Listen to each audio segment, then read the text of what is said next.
Hiya folks, I've got a few battery chargers, I've got a few flat and knackered batteries, and I've also got this thing which has just been sent to me by Topdon. They wanted me to check it out, and I'm going to check it out. It's the Tornado 400 battery charger and maintainer. So let's get into this and let's see what we can do, see what it does.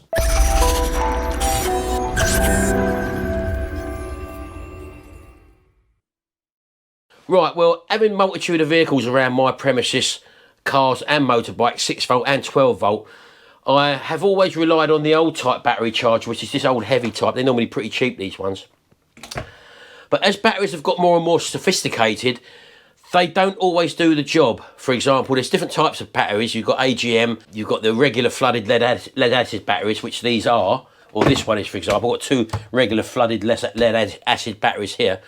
But your sort of modern cars, they have a different requirements, because a lot of them have got these stop-start type engines, and they require a slightly different charging setup, and these sort of things aren't really up to the job anymore. So I went out and bought myself a multi-testing type battery charger, and I was using that. But with older batteries, or batteries that you'd normally get rid of, it is possible to bring them back to life, as I've seen on YouTube many times.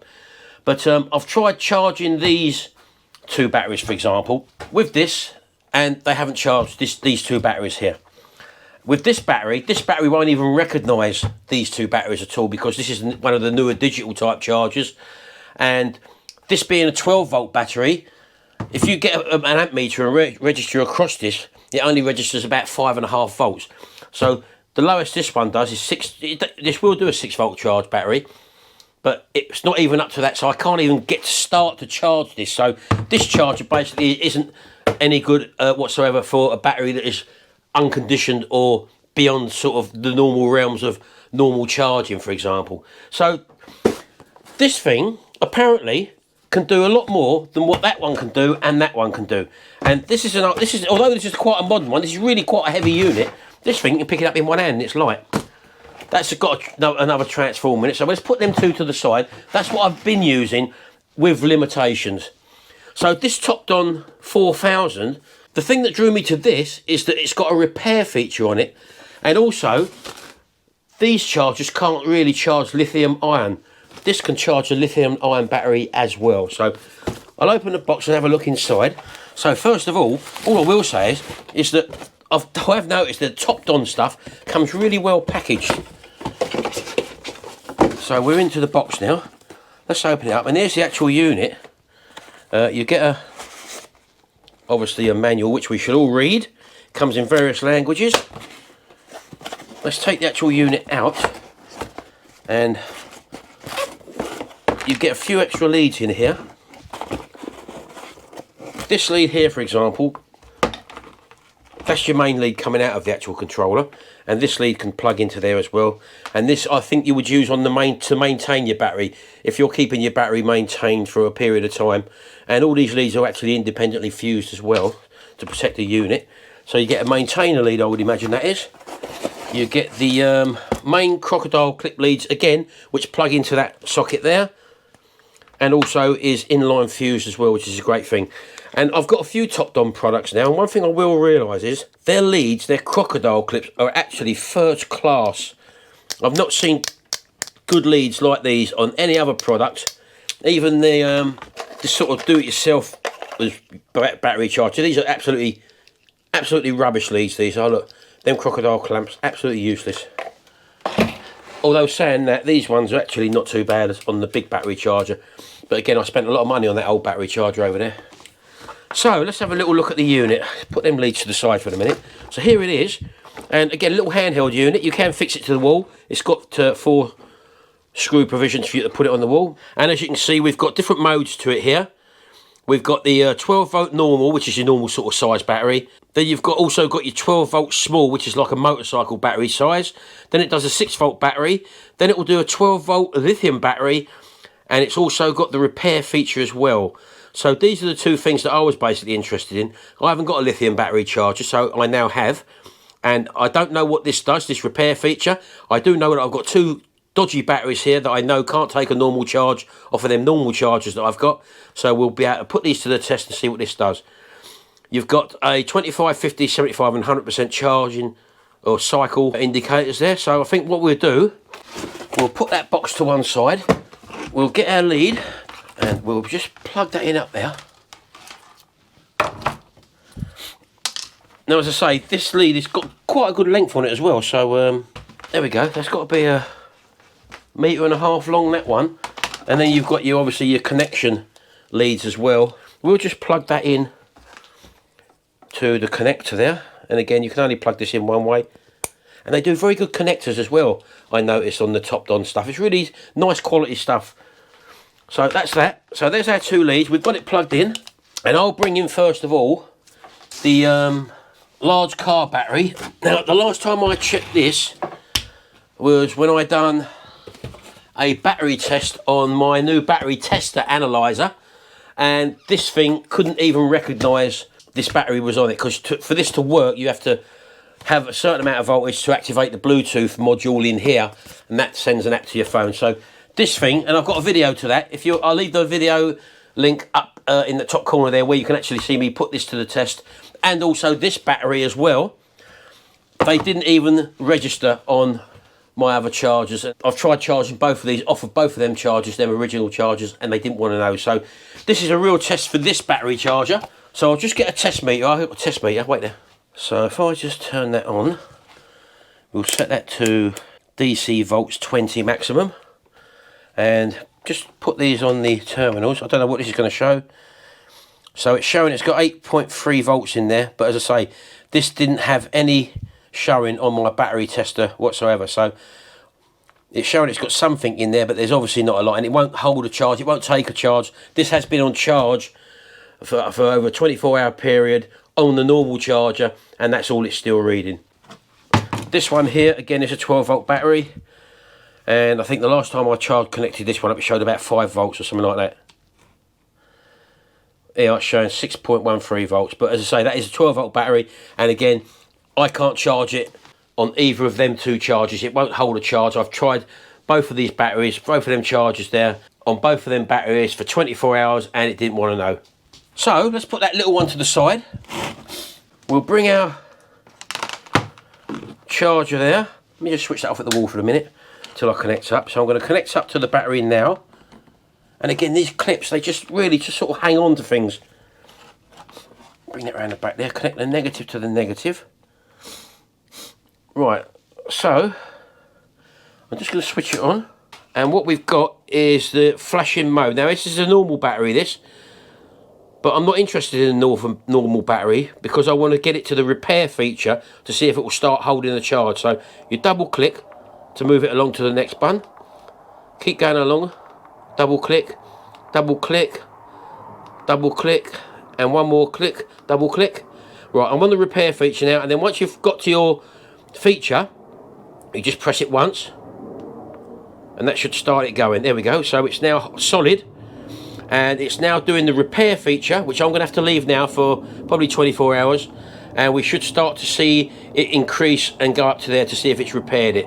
Now, bearing in mind, as I said to you, I don't know how far gone these 2 batteries are. It's probably a big ask to do it with these, because, as I say, this one's been out here for many, many years in the garden. And we'll just have to wait and see. So I'll leave this on test for 24 hours. And then I'll come back and I'll do exactly the same test to this one. And then we'll take it from there. But as I say, it is a big ask. I don't know whether it's going to be recovering these batteries. But even so, one thing it will do, if it doesn't repair this battery, for example, it will do a lithium-ion battery, and it'll also do the other batteries which I spoke about, the AGM and various other types, as well as the regular flooded. It's also got the battery maintenance factor, in case if you've got like a motorcycle which you don't use all the time, you can just connect it up and it will just trickle charge it over a long period of time and keep that battery maintained as well. So they're 2 good functions anyway. And this is literally a fraction of the price, or half the price of that big one which I bought, for example. So let's give it a go. Right, folks, I didn't have to wait the 24 hours, because shortly after I just spoke to you, it actually shut itself off this. I'll show you what I mean. So I'll just connect it up again with negative to negative, positive to positive. Switch on the power supply. I'll just sit that back there to where we was. So as you can see, it's when it's illuminated solidly, it's in the standby mode and it's not doing anything. So that flashing is obviously in the standby mode because we've just chose that. So then you have a solid press on it, one click, listen, the click, and it did start to go to the 25% and then it clicked out again and it went back into standby mode. So I've done that 3 or 4 times, so it won't start to actually recover this battery. So probably this battery is so far gone, it's beyond recovery. I did exactly the same on this, and this must have some sort of safety thing built into it where it won't obviously allow it to recover batteries that are too far gone. So the only videos I've seen on YouTube is where people have pulled old batteries out and they've done the recovery thing and it has worked. So not in all cases will it work. So there you go, folks. In my case, these 2 old batteries were definitely way past it, and it has a little safety circuit built in where it won't damage itself and it won't obviously keep trying to apply voltage to the battery to protect itself and obviously to protect the thing from blowing up. So there is a safety circuit in there to stop it connecting to a battery which can't be recovered. So anyway, put that to one side. And I have got this, again, totally discharged battery because I've got a host of motorcycles here, and as you can see, it's been standing around for ages. It's covered in dust as well. This thing, again, is totally dead. When I say dead, it's still registering a few bits of voltage in it, but I'm going to try and recover this battery because, as I say, I've had this for sort of 2 years, I think, and it's been sitting on the worktop, and this probably will need a maintenance and repair factor to it. So let's just disconnect that off of that large battery there, and then just connect it up to our other bike battery there. Keep that there for a minute. Switch it on at the wall. Everything lights up like a Christmas tree, and it goes into the standby position, and it also maintains the last one you use. So I was using the repair function. So hopefully with this battery, let's see if this will now start the repair process by just activating it by pressing one click. Right, now if this starts working, we should start to see that climb. There's a little click. And now the other batteries by now had actually dropped out. So it is doing a repair function on this battery. And it flashes at the 25%, which means when it reaches 25%, it will then illuminate the 50% and then work its way up. That would stay solid, and then before you know it, all of them hopefully should be solid, and you should get up to the 100%. So I'm going to leave this battery now for 24 hours and see if it does a recovery, and then we'll have a little measure and see what happens to it. Has it repaired it?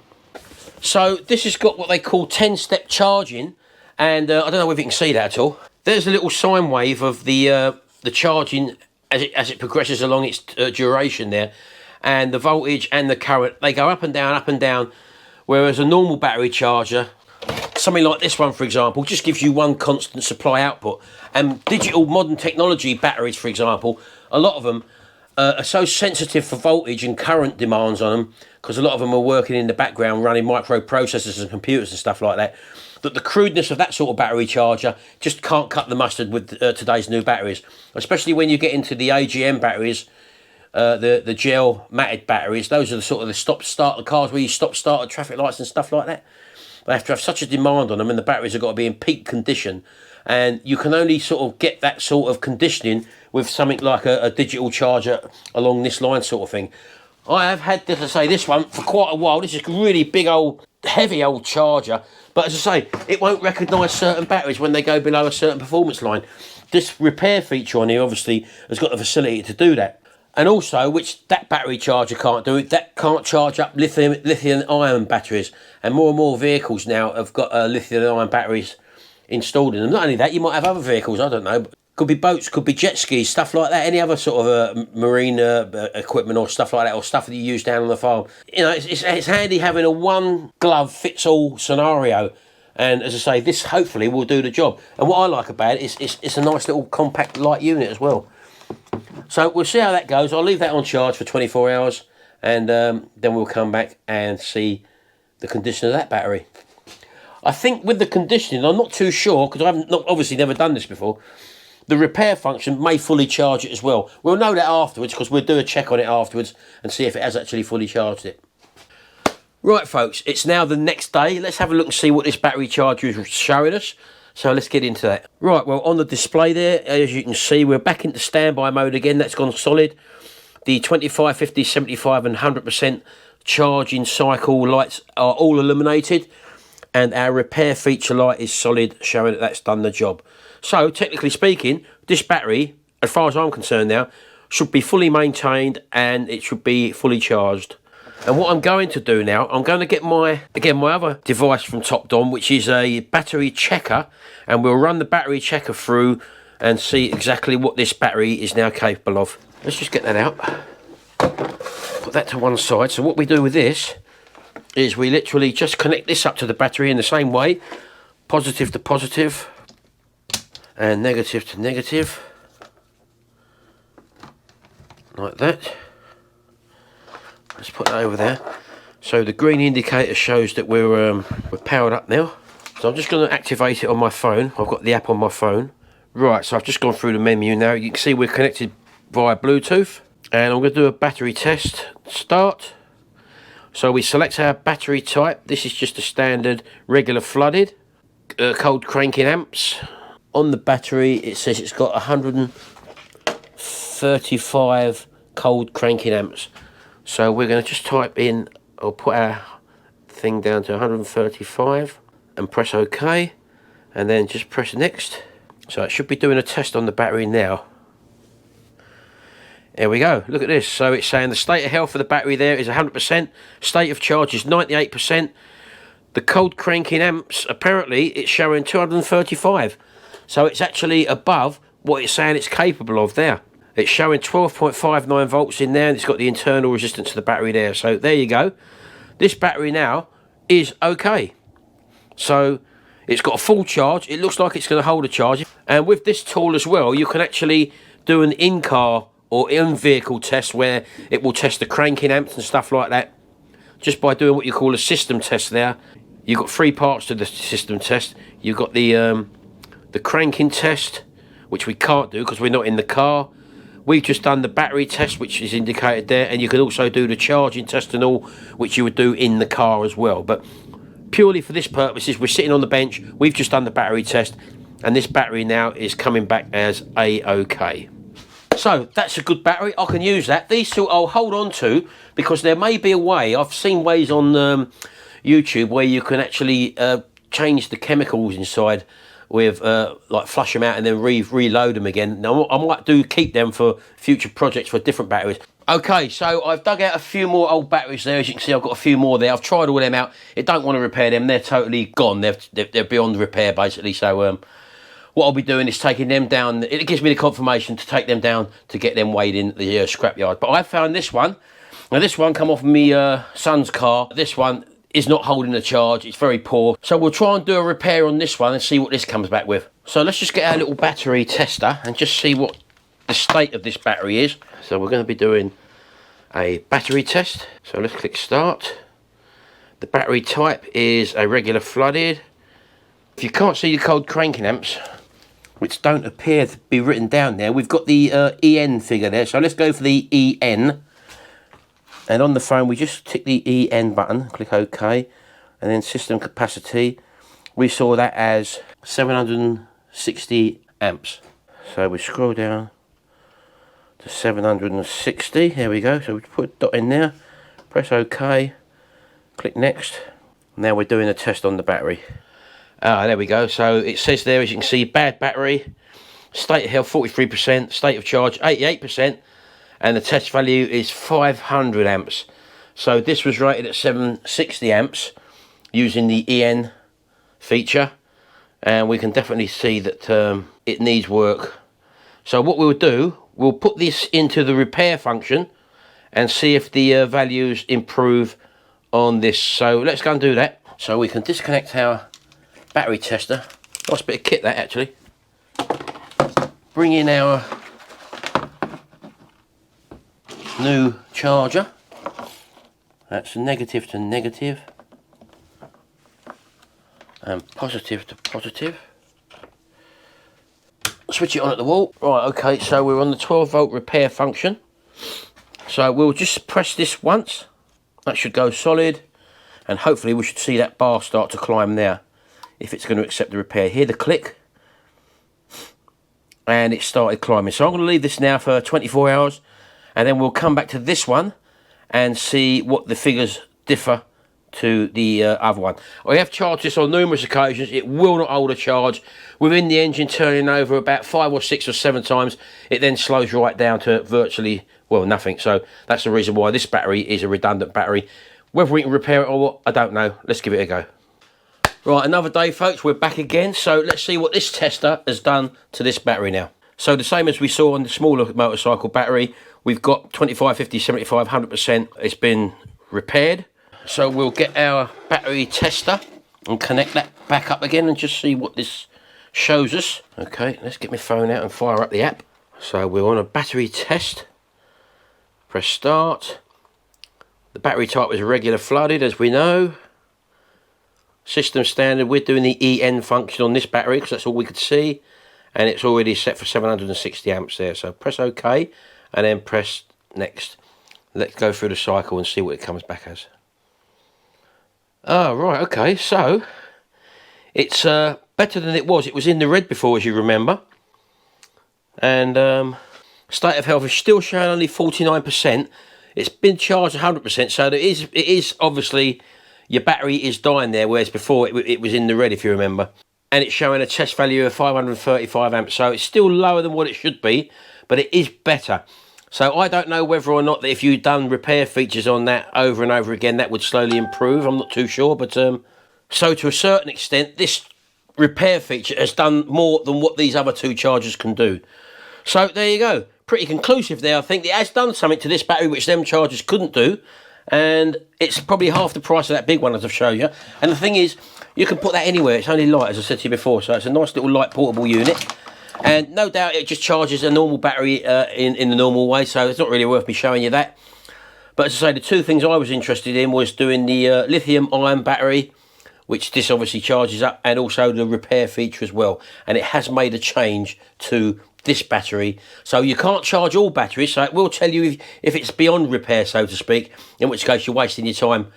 But with the other battery chargers, there's no indication. They just don't charge it full stop. At least this way, you've got the dropout facility where it will start the charge and then it will drop out and then it will go back into standby mode. So you know that you haven't got to sit there for 24 hours. I knew within sort of a 15-minute period that this wasn't going to do the job. Whereas with the other two, there's no way of knowing because you leave them plugged in and just leave them on for 24 hours and hopefully you come back and it's charged up. So anyway, I hope that was of some use to you. That's the Topdon Tornado 4000 battery charger.